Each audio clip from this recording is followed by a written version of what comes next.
El mundo del teatro me involucré un poquito casi que sin querer, porque yo me quería dedicar al cine. Siempre me ha gustado mucho el cine y empecé haciendo crítica de cine y de televisión. Escribí para revistas como Chilango, la revista Quién, etcétera. Entonces yo estaba muy metido en lo audiovisual hasta que empezó a existir el podcast de La Aquelarre, y necesitábamos invitados cada capítulo y de algún modo la gente más cercana hacía teatro. Entonces empezamos a invitar a gente de teatro al podcast porque era más fácil, honestamente, y para poder entrevistarlos pues íbamos a sus obras.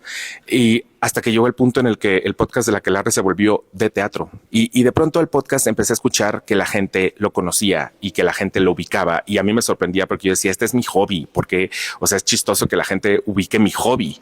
Y ya cuando salió el sitio, la página de críticas, ahí sí me empecé a dar cuenta que la gente nos escuchaba y tenía, le daba la suficiente importancia, porque me empezó a pasar que los productores de las obras eran los que me decían cosas que yo había escrito, ¿no? Para bien y para mal. O sea, yo veo mis números en TikTok y digo, es que no sabía que había tanta gente interesada en teatro. Y eso es muy bonito. De algún modo nos educaron a el teatro le importa muy poca gente.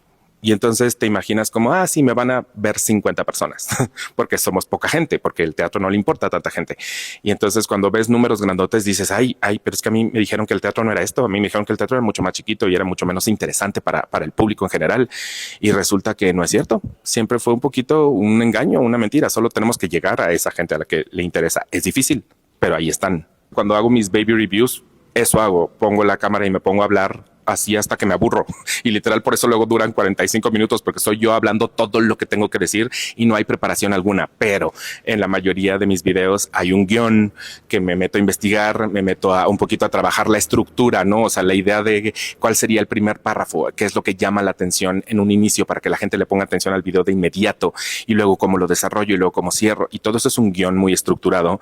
Y si pienso en mis críticas, para cada obra hago toda una investigación. Después de que la vi, no me gusta investigar antes, me gusta llegar un poquito, si conozco la obra todo bien, pero si no, me gusta llegar a descubrirla. Tenemos que hablar de la parte técnica, pero yo siempre me voy a la parte mucho más humana y emocional del asunto, al mensaje de la obra, al cómo manejan ese mensaje, a lo que quiso decir el autor, a si el director y el autor de algún modo tuvieron algo que decir juntos o en realidad se desempataron. Creo que para mí ese es el trabajo de la crítica, y es subjetivo porque son mis ojos viendo la obra y yo no vendo otra cosa. Yo no voy por la vida diciendo esto no es cierto. Esto es lo que yo vi. Si a ti te sirve de algo saber lo que yo vi, y además a mí me lees y lees a otros muchos, y entonces puedes tener un panorama más amplio, qué bueno, qué padre.